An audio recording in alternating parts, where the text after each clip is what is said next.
Once again, Mr. Speaker, I'm not naive. I understand that bills don't get docketed from time to time. I don't think anybody remembers a time where this many bills didn't get docketed, didn't get a hearing. So I think we need to stop with the games here, as if something very, very unique didn't happen this session. It did.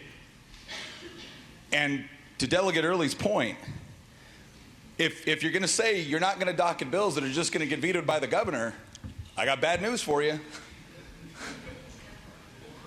I think the other problem is that when you look at some of the critical issues that were being discussed, as Delegate Early pointed out, we're not talking about something that was major partisan issues. If Delegate Simon is really going to suggest that bills that were trying to address issues with respect to police officers dying because of exposure to fentanyl, that strengthening the code sections when it comes to protecting victims of child abuse, preventing human trafficking, if these were bills that our colleague just admitted had no chance of becoming law, I would submit that's purely because of the party that's running this chamber right now, Mr. Speaker. Because I think a lot of our constituents would think these are good things to at least consider. Now, I recognize that not every bill with a nice sounding title actually does what the title might suggest. But that's why you give it a hearing. That's why you let people come and testify. Believe me, Mr. Speaker, when I was chairing a subcommittee, I listened to a lot of bills and a lot of testimony of things that I didn't think had a great chance of winning. I didn't think had a great chance of going through because I didn't think it was good policy. But you know what we did? We docketed it.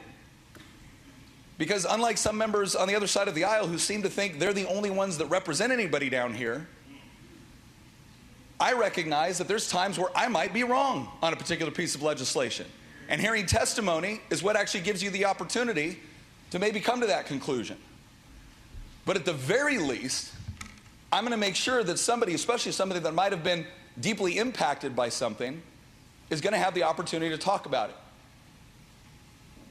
And it's not just this session, Mr. Speaker. Last session, we had certain bills that would get docketed, but then we'd have 3 or 4 bills that would be heard together that had nothing to do with one another.